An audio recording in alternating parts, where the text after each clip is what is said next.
Vous avez le pouvoir de changer ce que vous avez planté. Vous pouvez éliminer ce qui a été planté et que vous n'aimez pas. La Bible dit, vous avez le pouvoir de changer ce que vous avez planté. Vous pouvez éliminer ce qui a été planté et que vous n'aimez pas.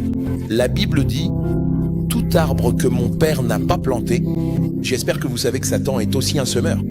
N'est-il pas écrit dans votre Bible que, pendant que les hommes dormaient, un autre semeur attendait patiemment? Satan s'intéresse plus à votre destinée que certains d'entre vous. Il attend patiemment que vous vous endormiez. Il a des graines de haine, des graines de colère, des graines de découragement, des graines de dépression. Vous allez vous coucher et vous vous réveillez déprimé. C'est une récolte programmée. Il y en avait un qui détenait cette graine. Des graines d'offense. Pendant que les hommes dormaient, l'ennemi est venu avec ses propres graines. La Bible dit qu'il a planté, puis s'en est allé. Alors quand vous vous réveillez, vous ne voyez pas le semeur, mais les graines sont là. Puis elles commencent à agir, puis elles commencent à produire. Au nom de Jésus, par la puissance qui a ressuscité Christ d'entre les morts, je parle sur ta vie. Toute graine qui n'a pas été plantée par mon Père, toute graine de dépression, graine de pauvreté, la terre n'a pas la capacité de choisir celui qui plante. Si un braqueur plante du maïs, la terre ne reconnaît pas que c'est un braqueur qui l'a planté. Alors la Bible dit que l'ennemi est venu et a planté, et le sol a simplement cru qu'il s'agissait peut-être d'un ami.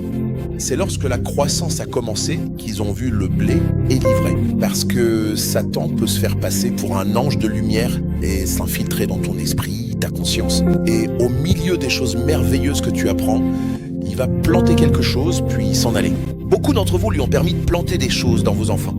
Il s'est glissé dans ta maison parce que tu dormais. Il a attendu le moment où tu étais déprimé à cause des finances, où ta vie de prière a baissé, et il est entré. On l'appelle un voleur. Il n'y a pas de voleurs qui n'agissent pas avec stratégie. Les voleurs sont rusés. Ils attendent que tu quittes la maison. Ils attendent que tu oublies de fermer la porte. Ils attendent qu'il se passe quelque chose qui détourne ton attention. Puis, en quelques minutes, ils sautent à l'intérieur, causent des ravages et s'enfuient. Mais au nom de Jésus-Christ, je prie encore pour toi. Tout voleur qui a eu accès au sol de ton esprit. Écoute, tu ne te demandes pas pourquoi les gens commencent soudainement à se comporter d'une certaine façon. Il y a ici et là quelque chose de démoniaque. Mais les démons ne décident pas de la vie comme ça. Ils fonctionnent selon cette même loi. Le diable ne peut pas venir dans ta vie, tout chambouler et faire simplement ce qu'il veut. Non, il doit forcément y avoir quelque chose en toi venant de lui qui lui donne l'autorisation.